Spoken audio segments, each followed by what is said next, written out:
Powered by artificial intelligence, the future of business is here. Some call it disruption, others see it as the starting point of endless progress. I'm Abhishek Singh, and in this episode of All About AI, I sit down with trailblazers from various industries to decode how AI is shaking up everything. From how we work and shop to how we bank and create. Let's begin.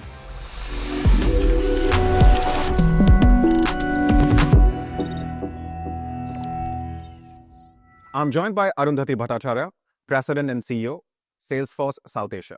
Thank you, ma'am. Thank you for taking the time. It's a very busy day for you. Next time when we do this interview, let's say 2-3 years down the line, is it going to be between my avatar and your avatar, or are we still going to be around? I hope we'll still be around.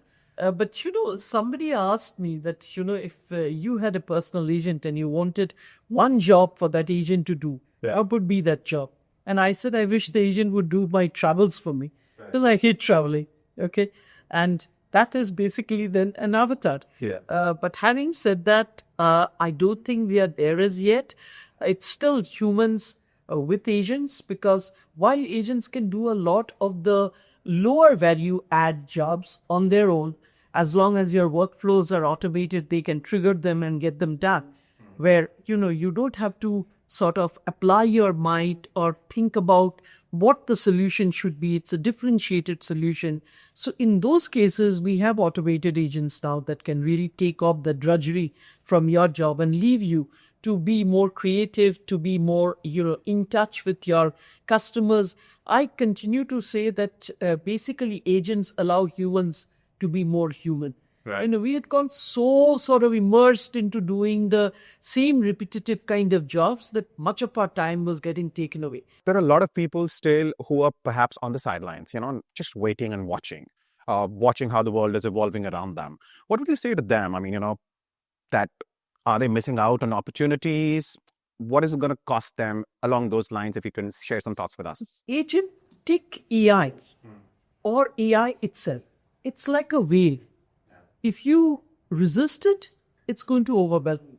If you jump into it, maybe you can ride it. Just as you can't swim if you stand on the side of a swimming pool and learn by theory how to swim, so also you can't really understand what Agentforce can do for you unless you are in the water and playing around. But as you play, you'll learn to float, you'll learn to swim, and then you'll learn to do a lot of things. So I think for the people who are still on the sidelines, waiting to see how things are going to evolve, to them my message would be, it's important for you all to get your toes wet. You need to get into it because this is not a technology that's going to go. Okay, we've seen a lot of technology where we didn't know what the usages would be, such as blockchain, etc. Usages, by the way, will come, but they are not here as yet. However, Agentforce or AI, the agentic AI as we call it today, is here and now. And if you really want to be a sustainable company, a company that is, trying to understand the state-of-the-art technology in order to make your business more profitable, more sustainable, more efficient, and more productive, you need to get into the game. That's the note that we would like to wrap this up on, because of course it's a very busy day for you. But thank you so much. Sure. Thank you. I'm now joined by Mr. Sai Prasad Potar. He is the Head Enterprise Applications, Hero FinCorp. Thank you, Mr. Potar, for taking out the time and talking to us. Speaking specifically about your sector, financial sector, what are some of the applications that are already, at play, are being used by, players like you and others? And if you can talk about, what the experience has been so far for Hero FinCorp. See, we in Hero FinCorp, it's more of a credit lending business. Yeah. So we use AI in all parts of the credit lending process. Starting with the onboarding of the customer, we use AI to make sure that we are actually capturing the right data. We are deciphering the information from the documents that we are capturing, validating, verifying, authorizing the documents, etc. And then in the underwriting process, we have a lot of AI and ML models to underwrite using various data that we are getting from multiple sources, and then make decisioning much faster. And then post that, after we onboard the customer, the collection, where we use a lot of ML and AI to understand what is the right collection mechanism we need to use for the defaulting customers, and then how to collect the money back. Right. Right. And what are some of the potential applications? Because as far as AI is concerned, I mean, there's so many things that it can do. But of course, in several areas, it is at that nascent starting, point. But there are so many other areas where it can come in and add value as well. It can add, especially in the financial services where we're looking at, because we are a regulated entity, where AI and agent force in specific can play a role in us understanding or interpreting the regulating entities or the regulations that come up from RBI and the other sectors, Okay. and then see how we respond to each of these by putting right controls in the system rather than being reactive, being proactive using agent force. That makes sense. But on that note, thank you so much for taking the time. And of course, we hope you have a good time, touring and talking to people, because there are so many players from across the board, not just financial sector, but Yeah. of course across the board. So thank you so much for taking the time. Thank you. I'm joined by Arun Kumar Parameswaran, EVP and Managing Director, Sales and Distribution, South Asia, Salesforce. Somebody you have, watched and heard from on the show before. Thank you so much, Arun, for taking the time and talking to us. Thank you again. Nice to meet you. So what is that change in mindset which is required for businesses to, integrate AI better and, of course, start seeing all the positive results that we've been talking about? Look, I think the big change is that, and the progressive organizations have figured out that you can't wait for the perfect use case, right? This technology is evolving at such a rapid pace that even your best use cases that are showing you the best results could be obsolete in 12, 18 months, right? And so you have two choices, which is sit, wait, and somebody's going to run way ahead of you. They're going to get a few things right. They're going to fail in a few places, but they'll fail fast, learn fast, and then when the opportunity comes to scale, they're going to leapfrog ahead of you. So I think the big mindset shift that we are starting to see, and that's more than I would say in the digitally progressive organizations, and I would encourage you to take a look at Bajaj Finance's Investor Day presentation, right? Where they're calling themselves, fin AI company. They're saying we're no longer the fintech company, right? And they're saying AI is going to be in every aspect of our business. This is a public document, right? So, and again, a customer of ours, so we're thrilled to work with them. I think that's a classical example of an organization that's saying, look, we have to disrupt ourselves, right? And we have to figure out how we're going to bring AI into the flow of work. And I think what the mindset also means is that you're not going to get everything right. But take an example of Salesforce. We're saying we're an agent force first company, which means every function within the company today is on agent force, right? Are all use cases providing the same level of value and predictive results and accuracy? Probably not. But we can't afford to wait, right? I think we have more to gain. We will learn more, and we'll have more success than we'll have failure. So I think that mindset of faster innovation, learn fast, fail fast, that is truly coming into play with a lot of the CXOs. And I think you're going to see that accelerate over the next 2 years. And another thing which I wanted to talk to you about is, of course, with agentic AI, what is also going to happen apart from automation is a lot of autonomy is going to come in, right? And as a consequence of that, how various functions, will be impacted from sales to other functions, if you can throw some light on that. Look, here's what I will say, right? When you think about an organization like Salesforce, right, we're saying we're customer zero, which is we're going to adopt agent force across the organization. The foundational architecture is what is important that we lay out and make sure that everybody understands, right? What is our trust layer? How do we handle customer data? How do we handle, issues of toxicity and all the other things that everybody is worried about from an AI perspective? And I think as long as you set those guardrails in place, you want every organization and every, I would say function to actually run at breakneck pace, right? You do not want to hold people back as long as those guardrails are clearly defined, right? And I think that's where you'll see a huge difference in the way, I would say digitally mature organizations are in a much better place, right, to be able to take advantage of this, because their foundation for a lot of this is based on a solid architectural platform or a grounding that they're doing that says, for anything you do AI, here's 1, 2, 3, 4, 5 guardrails that you have to consider, right? And then go knock yourself out. Thank you, Arun. Thank you for taking the time and talking to me. Appreciate it. I'm now joined by Shwat Gupta, Vice President, Information Technology, Genpact. Thank you so much, Ms. Gupta, for taking the time and talking to us. Thank you. Now, one of the things that, over the last few episodes, we've been talking about is how various organizations are adopting AI And your organization, of course, deals with a lot of MNCs. So what have you noticed? So basically, Siemens AI for Genpact AI adoption, we are definitely adopting it very fast for not just for the clients but for internally also. And I've seen there are four main factors or principles which are leading the changes for the clients as well as for us. One is it's like we are taking human and the tech together. It's not about replacing the human, but tech enabling the human side by side to see what they can automate, how can they embrace the change with the tech with them, right? So that is one key principle I'll say that is kept in mind. Second is innovate fast, right? So the companies who are innovating fast, who are ready to experiment are also bringing that change. Third part, basically what we are saying is it's about the responsible AI, right? So responsibility is not just taking it for granted, but it has to be part of the process. And we are looking at it as part of each and every stage of the deployment lifecycle, either design, development, and the deployment, right? So that is very important factor that every company is taking care of. And it's not about just having a cool tech to try it out, but it is about a business goal and to focus and have the solution with that business goal so that we have the right ROI and have it, right? So these are the four principles that I see is making that change and having it available. Right. And when it comes to operational efficiency, what's the impact that you have noticed over the years? Yeah, so for us, we'll see we have a drastic ROI being driven for across the Genpact as well as for the clients, right?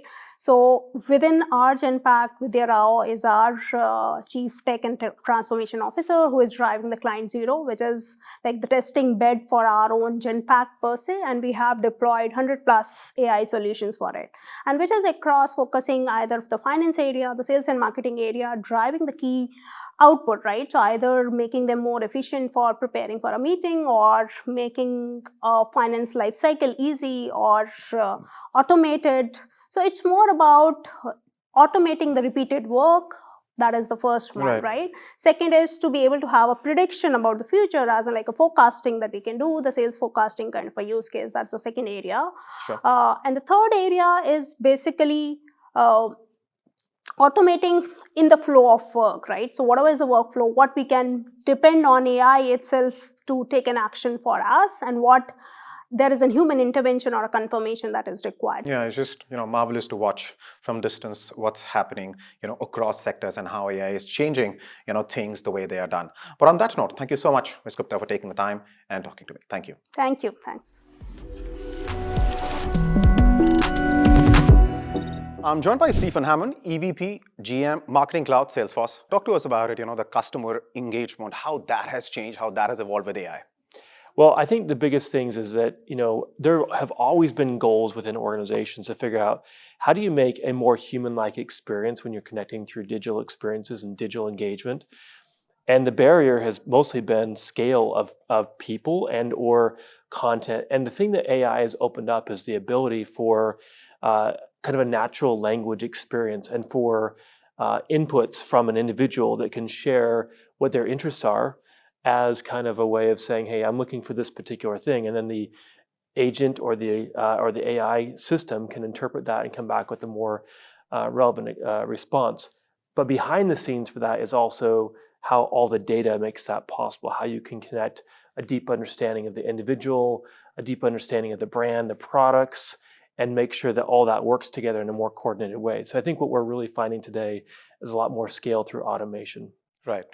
As brands are evolving and adopting AI, what will separate leaders from, those who are behind? Is it about technology? Is it about, data strategy or the ability to move faster on personalization at scale? I think there are a couple of key things. One is, first of all, acknowledging that things are changing is very important. So that comes in terms of speed and really kind of getting ahead of things, because what's happening is that kind of like in the early 2000s when the way that people started connecting through browsers and computers and then eventually mobile devices and so forth, that changed the way that brands connected with individuals. We're having the same kind of a moment right now. We're just at the beginning of it, but the way that brands connect with individuals will now start to really go through agents. Right. And so I think it's really important that companies understand that that is the coming future. And it's really important for them to get that information now because they need to start making sure that they're ahead of the game. So I think that's one.